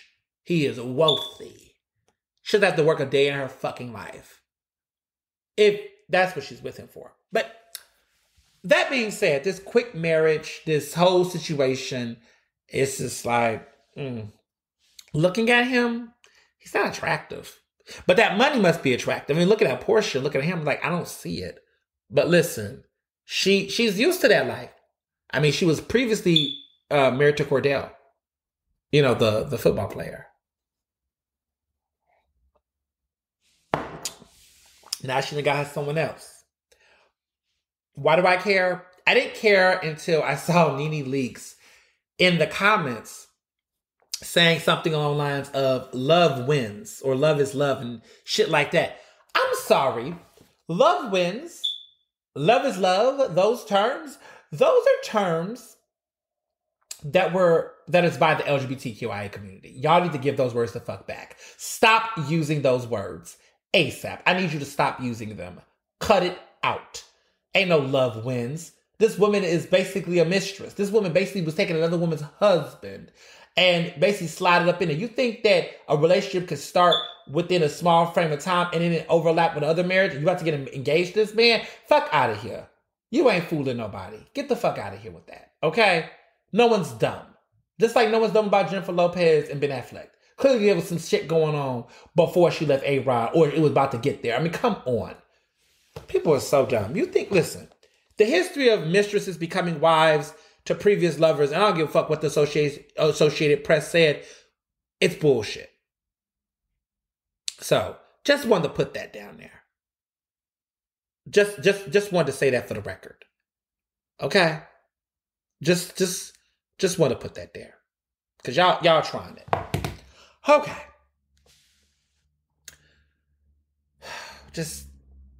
We're not encouraging this kind of behavior. Not in 2021. Nope. All right. So you all asked me about Joe Budden. Okay, let me just say this. I don't like Joe Budden. Apparently, you all like to ask me about podcast drama with other people's podcasts. Listen, Rory and Mal, these two guys, I mean, this is some straight people drama. It's not juicy to me at all, but I do find it funny that they're like leaving Joe Budden and Joe Budden and them are like done. And the Joe Budden podcast apparently is not going to be happening, or it looks like it's just going to be, a demise. Look, I don't like Joe Budden. I think that first of all, Joe Budden has a history of abuse. He's been accused of abuse, but also just like, he's always been trash to women on TV, like on national TV. Like, he was on Love and Hip Hop. He was trash to the women he was with and dealing with. I mean, he was just a terrible guy. A complete joke. He looks like a possum or walrus or one of those type of things. I mean, he is just an angry man. He's just ignorant. I don't know why everyone acts like he's just saying something dope or thoughtful. He's annoying as fuck. He's very immature. He's just a poor excuse for a man. And I just don't understand why his popularity took off. Maybe because there's a lot of men who act like him, think like him, and they're so entitled. Like, there's a lot of guys out here who I mean, what makes him intellectually smart? Because he did Pump It Up back in like the early 2000s. I mean, that song wasn't all that, y'all. I mean, Pump It Up was like whatever. I mean, it's not no In the Club by 50 Cent. I mean, it wasn't even on the top 10 of Billboard charts. And I'm talking about the Hot 100, okay? I'm talking about Pump It Up. It wasn't even that. I mean, it was the most plays it got was on a fucking like NBA 2K something video game. I remember hearing it back in the day. Like it was not all of that. Like, okay, he was like a one-hit fucking wonder. But for whatever reasons, he's been able to leverage that and make a little media empire for himself to the point where everybody wanted to put him on everything. And I just never understood why. I didn't get it. I just think he's just the guy who's just always around. And so because he was always around, he was able to dibble and dabble and find his niche. I don't know. But I also think largely it was the Love and Hip Hop. I think being on Love and Hip Hop resurrected him into a new age. And like a lot of people have gotten their come up off of reality TV. You know, a lot of people was able to resurrect their relevance. I mean, Eva Pigford, which is now Eva Sterling or Marcel or whatever, she's back, you know, doing events and got her glam after being on the show. Kim Fields, shit. I mean, a lot of these people have done reality shows and it, you know, got them, you know, back into the conversation again for whatever reasons, good or bad. And it can happen. But I just feel like with Joe Budden, it was like when you don't have that level of intellect, you're eventually going to show. Your true colors are going to show. You're going to eventually morph into the son of a bitch that you don't want people to know you are. Just how it works. And I think that's the case with him. I don't see him. I think he's someone who just, I don't know. But anyway, the show, I guess, is not happening with these guys. Good luck to those men, whoever they are, and be best. So I want to say some things. I don't know where I want to start. So I treated the whole hot vac summer thing last episode like it was a joke. I thought it was a joke. I thought it wasn't a big deal. I thought no one gave a fuck. But it seems like you all are really trying to make hot vac summer a thing. So for people that don't know what this is about, it's this era apparently where people are trying to, you know, the streets are calling. And I thought this hot vac summer was only focused on just dating and hookups because that was how the narrative was told to me originally. But apparently this hot vac summer thing is really rooted in people just trying to go back out and have a good time for the summer, whether it's sex or whatever. But they want to go out and they want to do their thug thizzle and they want to have a good time and they want to do what they want to do. So, you know, it's a lot. So I wrote a piece for Philadelphia Magazine, like a guide of sorts, basically telling people about tips on what I would do during the pandemic. Well, now that the, restrictions. So in Philadelphia, restrictions, like most of these major restrictions, be coming off like June 11th. But for the rest of Pennsylvania, it will be May 30th or May 31st. May 31st, I believe. So that's when the restrictions will be lifted. But we are still suffering. So at the end of the month, in the May, restrictions will be lifted across Pennsylvania. But Philadelphia, we're holding off until June 11th, which is so stupid. Like, I just feel like we just always... I guess. I guess the 2 weeks will make a difference, or a little over 2 weeks will make a difference. I don't know. Whatever. But that being said, I wanted to write this guide that talked about it. So, it's kind of like, how to have a hot vac summer and be COVID safe too. Because I think that is important. Otherwise, people will die. And that's not cool. So some of my tips I gave and my advice is that, and this is just me looking at my personal circumstance. So this is anecdotal, but it's also based on like science research, that I think people should be upfront with their friends about their vaccination status and comfort level. That's just one of my rules I've been guiding on. You gotta let people know what's going on. You need to be upfront with people. You need to tell people what your vaccination status is and your comfort level, period. Let people know. Because all this sidebar stuff, tell people, because if you don't want to get FOMO, then you need to let people know what the situation is. I think there's a lot of people out here who's been really playing these games around comfort. And I'm like, no, you need to tell, well, number one, you tell people what your vaccination status is because that changes the game. But you also need to tell people up front what your comfort level is. So if you're still not trying to eat indoors, let people know before people make reservations. Period. Like, I'm serious. And I'm not calling out anybody in my circle. I'm just thinking about some of the experience that other people are going through. Wink, wink. But tell people what your barriers are. Let people know what your situation is. I am very adamant on I'm not really going out people that are not vaxxed. Not that I'm discriminating, because it ain't like I'm discriminating you because of who you are as a person. I'm just saying that if you're not fully vaxxed, it's just hard for us to really do things because, I mean, as of right now, because it's just like, there's been some time. Like, you need to be, taking care of that. Also, too, outside of that, like, once you are fully vaxxed and once everything is cool, let me know what your comfort level is because everybody's not the same. Like, I am comfortable with eating indoors, personally. But I'm also only eating indoors with other people that are fully vaxxed. I can't play games. Now, if we outside and you are, like, half vaxxed, outside is fine, I guess. But I'm very adamant on certain things. But you got to tell people what your comfort zones are. Other thing is, too, and I've been telling people this, and this is just real, people, I don't care about what the CDC is saying about fully vaxxed people not having to wear a mask outdoors. You still need to be having a fucking mask on. People's breaths stink, but also, too, that whole outdoor conversation is only based on the fact that you're, like, socially distanced out. So if you, like, got some space between people, I guess it's not that bad to wear one, but I'm not about to risk that shit. I'm really not about to risk that shit. And on top of that, like, you know why I can't ever be without a mask when I go outside? Because I ride Uber everywhere. So when you get in an Uber car, you have to have a mask on in the Uber car. Because you're in an enclosed space. So this whole, you don't have to wear a mask to go outside. But you're going to eventually go indoors. Are you just all, unless you're walking a dog and you're going to the park, but you're like in a park in your area, you're walking back to your house, I can see that. But as far as getting in an Uber, you're going to still have to wear a fucking mask in the Uber. And on top of that, they're not doing any share rides. And them drivers still need to be safe. And you don't even know what those driver statuses are. So it's just not a good look. Carry a fucking mask, okay? And then on top of that, keep you some hand sanitizer on deck. I've been noticing lately that people have been getting loose out here without having on hand sanitizer.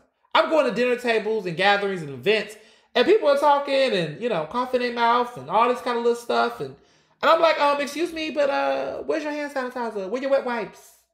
I'm pouring in their hand in my hand. It's like if I give somebody some gum or a Tic Tac or whatever the case is. It's now my new way of common courtesy. It's a social currency for me. If I see your hands bare, I'm putting some hand sanitizer in them hands, okay? Period.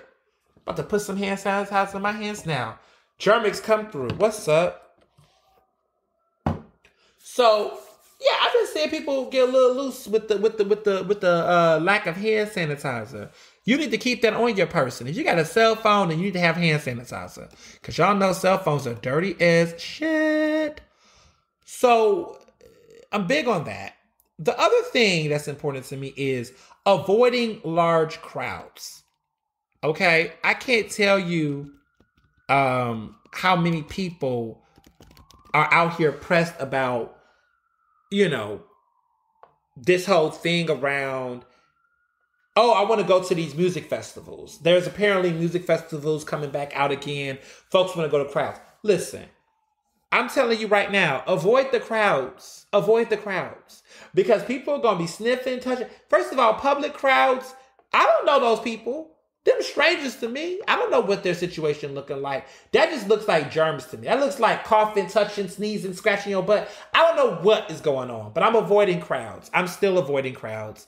So don't invite me to a crowd and stuff. Like the days of when we used to go to the happy hours, if you're in Philly and you're a Philly professional, you know how they used to be, right? Sampan used to be packed. R.I.P. to that shit. I am never doing that. Everybody thought that was cute, being crowded up on people and going through the rooms. Fuck that. Not doing that. You ain't gonna make me do that. So that's not happening over here. The other major one has been avoid, so I only tolerating them indoors. Outdoors. I will only, so I'm avoiding large crowds indoors, but they say, I say, I can tolerate slightly outdoors, but like it has to be spaced out. So if we had a park and there's a group of people, I'm walking past you. I'm not walking through you. But these indoor crowds, the nightclubs, we ain't doing that. I'm not doing that. Just saying. Here's a big rule for me, and this is actually going to be in effect. Like I'm doing this even now. No indoor dinner parties unless everyone is invited. If everyone's not unless everyone is fully vaxxed. If everyone's invited. Everyone is fully vaxxed. I'm a big dinner party person, but I made it very clear to my friend circle that I'm not doing dinner parties indoor unless everyone's fully vaxxed. I've done some outdoor brunches, but even with those people, they were like pretty much fully vaxxed. But I'm not doing any indoor dinner parties unless everyone is fully vaxxed. Period. Point blank, the end. I'm not compromising that. I've had some stories. I've heard some stories. Period. So, I'm going to say this last part, and this might be common sense, but some people just don't. Sometimes common sense is not common.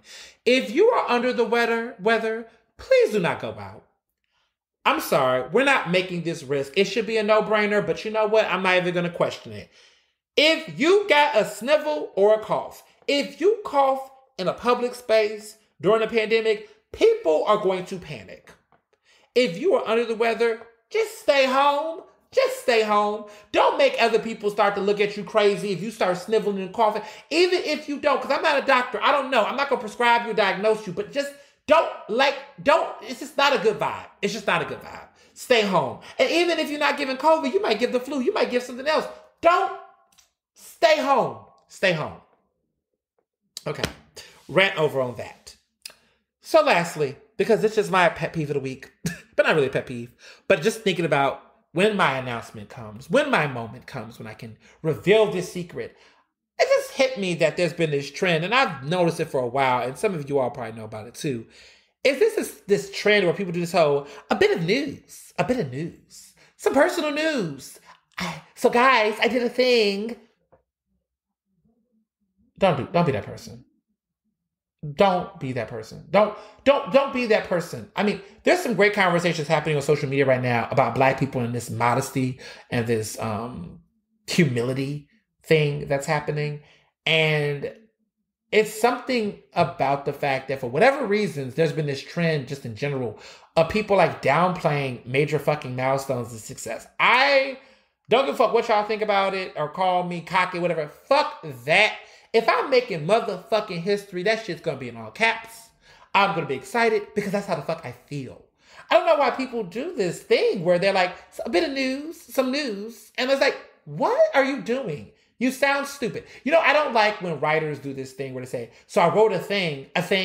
That's how you're describing your work. That sounds very insecure. That sounds like you're kind of like, fuck it. Own your shit. Own your work. Own your writing. Own it. Own the things you do. Boss up. Like, what is going on? I don't know. People just are weird. My thing is, anytime you make an announcement, it is an announcement. An announcement is outward facing. It is public. Either you make the announcement or you just don't. But you can't downplay it or bullshit them because it just seems disingenuous. It's fake modesty and humbleness. It's like so fake. And it will be the death of us. It is the death of Black people. Downplaying their successes and achievements. Let me say something. This is my mama taught me this. Black people are already enough live in a society where people downplay our success, our existence, our creativity, our artistry, our excellence, our brilliance, and everything in between. Okay? The world will do that already for us. For us to do it to ourselves only perpetuates the stigma, which only hurts us and marginalizes us. I was always told in this business, in this industry, that when you are downplaying your achievements and your things, you become invisible. People don't know you exist. People will not think of you for other opportunities, and that's why your career does not flourish. I believe that my career has been a success because, one, I have talent. That is the first most important thing. But two, is because I actually project that talent. I project it. I have to. Like, I'm in a business where if I don't walk, I don't eat. If I don't promote, I don't eat. If I don't, let people know what I'm doing and showcase my work, people don't see it. I don't get calls. If I don't get calls, I don't get opportunities. I'm dead career-wise, right? That's just the bottom line. That's the business. That technically is anybody's business for the most part, for most people. I mean, like, if you are a musician or an actor, if you're not promoting your work, if you're not letting people know you got a new album out, a new movie coming, or a new project coming, or whatever, the opportunities or considerations will shrivel because no one knows who the fuck you are. No one can think of you. I can't tell you how many opportunities come my way because people are thinking of me because I am putting things out there for people to consider. It's just rocket 101, but some people don't notice. So I'm going to give you this motivational pep talk because some of you all probably need that. And some people have been telling me on social media, like, oh my goodness, some of the stuff you're saying about this has been resonating with me. Well, good. I hope it does resonate with you because you need to hear this. If you have a product that you're pushing or trying to sell, listen, don't tag nobody. Like, stop tagging people. Don't be a dickhead, okay? But let people know when good things are happening. And don't, see, this is the thing about dimming the spotlight. When there's drama, bad news, tragic news, notice how we as a society, often as individuals, will make sure we let people know, we tell people the details, we're very much making sure we alarm and alert people. Why are we not doing that with our good news? Why we don't do that with our good news? And I hear stories of people saying they're scared that if they put it out, people are going to be looking and hate it. They're going to hate regardless, child. If you do, haters win when you downplay your success. Haters win when you are so scared of them that you don't actually acknowledge that you're that bitch. Haters win when you basically allow them to be fake and phony and succeed in a world without any merit or talent. That's how haters win. So in a world where there's a lot of fake ass people, a lot of frauds, a lot of scammers, a lot of people who are just trying to tear folks down, you got to be that person that if you have success that you've earned and you worked hard for, you got to let people know that's out there doing the work that you're doing, that this exists and this is real. And you have to make an example out there so that other people who are trying to aspire to do this work with integrity and with dignity can know that there's somebody out there doing that kind of work and is achieving results. That is why a lot of people out here are getting caught up in get rich quick schemes and getting in scams. Because the hardworking people who are doing this work and having success are not telling people that there's a way to make an honest living for yourself doing it the right way. There are so many people bragging on social media about fraudulent things that they're achieving. And you got people out here doing the real damn thing that ain't telling nobody shit because they're too busy worried about what a fraudulent motherfucker got to say. Like, that don't make any sense. Make that shit the fuck sense. But I'm going to tell you that the work starts in within yourself. You need to be comfortable and get confident about the work that you're doing and how you feel about the work you're producing. If you feel good about the work that you're producing, then when you yield results, you have an obligation to let people know that there's positive results happening in the world, because we get so much bad news that you would think good news don't exist, and it do. And you're somewhere in your room privately wondering why people ain't picking up no calls, celebrating with you, or why it was a lonely celebration. Because motherfuckers don't even know that they can't even celebrate with you. So stop it. Stop it. It's enough people in the world that's going to try to dim your light, take things from you that you deserve. Celebrate the shit that you earned and the things that you got, and inspire somebody. That's what I do. That's why I do what I do. So you ain't no bit of news over the fuck here. No personal news over here. No, a little thing I did. No, fuck that. I got major news, breaking news, major announcement. All caps, exclamation points, emojis, photos. And I hope that more people like you all do the same. So that is it to this week. Hopefully next week we'll be putting that news in the truth. And if it do happen, I'm going to put everything in caps, all caps, because I'm going to be that excited about it. And yeah, so be smart, be well, be best. Be great. Love ya. Ernestly Speaking is recorded in Philadelphia, Pennsylvania, and can be found on Apple Podcasts, Google Podcasts, Spotify, and SoundCloud. To stay up to date with the latest on the show, follow me on Facebook, Twitter, and Instagram at Mr. Ernest Owens. Use the hashtag Ernestly Speaking to tell me what you thought about this episode, and check out my website at ernestowens.com.